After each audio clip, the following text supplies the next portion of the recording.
ہم joint family میں رہتے ہیں. میرے بھائی کی شادی کو 1 سال ہو گیا ہے. 1 سال میں ایک دفعہ بھی بھابھی سے بات نہیں کی, نہ ہی ان کی طرف دیکھا. اس پر مجھے کتنا ثواب ملے گا؟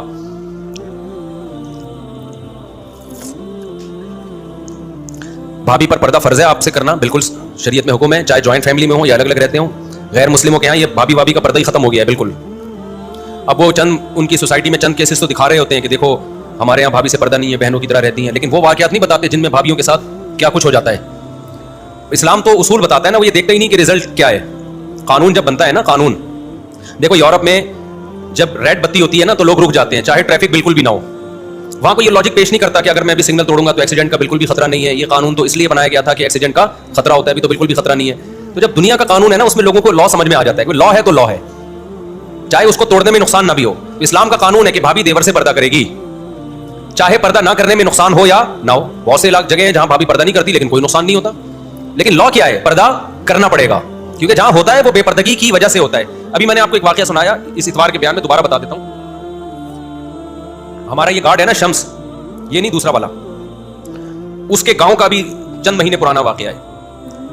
اس کے کسی نوجوان نے شادی کی کسی لڑکی سے, اپنی بیوی کو اپنے دوست سے پردہ نہیں کرایا جو بچپن کا قریبی دوست تھا. بعض اتنے کلوز ہوتے ہیں کہ آدمی کہتے ہیں تو میرے سگے بھائیوں کی طرح ہے. حالانکہ اسلام میں سگے بھائی سے بھی پردہ, سگے بھائی سے بھی آپ کی بیوی نے پردہ کرنا ہے.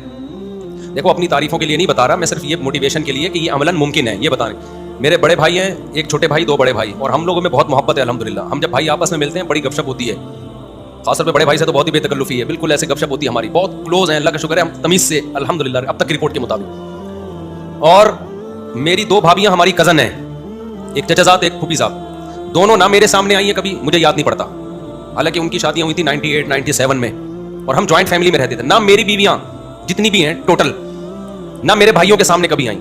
سب شادی شدہ ہیں ہم, اور سب اکٹھے رہے ایک گھر میں.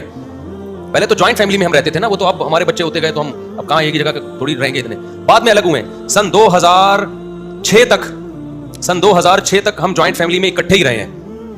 اس کے بعد میں پھر الگ ہو گیا کیونکہ میری حرکتیں ٹھیک نہیں تھی, شادیوں پہ شادیاں کیے جا رہا تھا. تو انہوں نے کہا تو گھر کا ماحول خراب کر کے نکل یہاں سے, یہ حرکتیں باقی کوئی دوسری کوئی آپ نہ سمجھے, کوئی چھوٹے موٹے لگاتا ہوں, شادیاں پہ شادیاں پھٹے مٹے, تو ہم نے کہا چل بھائی نکل یہاں سے. انہوں نے نکالا, میں خود نکلا. 2006 تک ہم سب اکٹھے رہے ہیں. ہماری 2 بھابھی ہماری کزن ہیں, وہ ہم سے پردہ کرتی تھیں. میرے گھر والے اب تک پردہ کرتے ہیں, میرے کسی بھائی کے سامنے کبھی بھی نہیں آئے. اور عید بقرعید پہ ہم سب اکٹھے بھی ہوتے ہیں, شادی بیاہ پہ ہم سب اکٹھے, پھر بھی پردہ ہے. تو یہ جو اتنی اچھمبے کی چیز نہیں ہے جس کو لوگوں نے سمجھ لیا کہ جوائنٹ فیملی میں پردہ کیسے ہوگا, جوائنٹ فیملی میں پردہ کوئی اتنی اچھا, ہم تو پریکٹیکلی یہ کر چکے ہیں, رہے ہیں الحمدللہ, اسی طرح رہے. پہلے زمانے میں سب اسی طرح رہے, سعودی عرب میں اب بھی ایسے ہی ہے. یہ جو بےہودگی آئی ہے نا ہماری سوسائٹی میں, سالیاں ہی اچھا میری چند سالیاں بھی پردہ کرتی ہیں, چند نہیں کرتی. تو اگر کوئی میری سالی پردہ نہیں کرتی ہے تو یہ اس کا قصور ہے, میرا قصور نہیں ہے.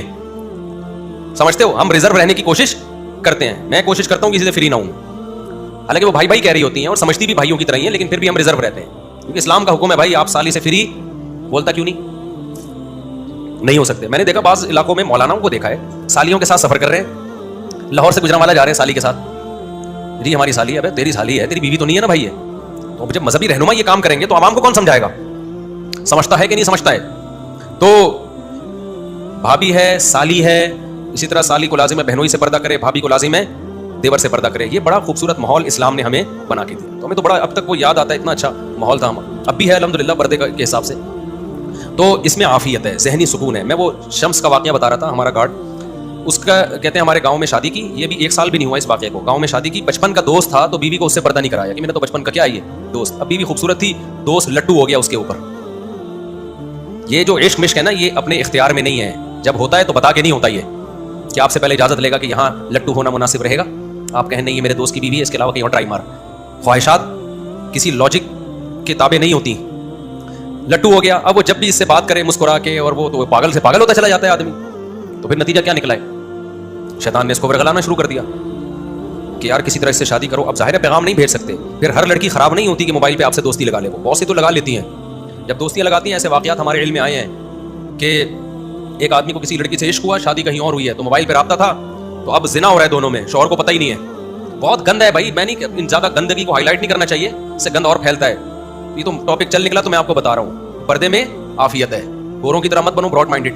لبرل لوگوں کا اپنا خاندانی نظام تباہ ہوگا نہیں, ہو چکا ہے. جو لبرل کہتے ہیں میں ایکچولی ہم سب کا ہماری ایکچولی ان کا جو اندر حال ہو گیا ہے نا, یہ بس چھوڑو کیا حال ہوا ان کا, اعتماد نہیں ہے ایک دوسرے پہ, نہ بیوی کو شوہر پہ, نہ شوہر کو بیوی پہ.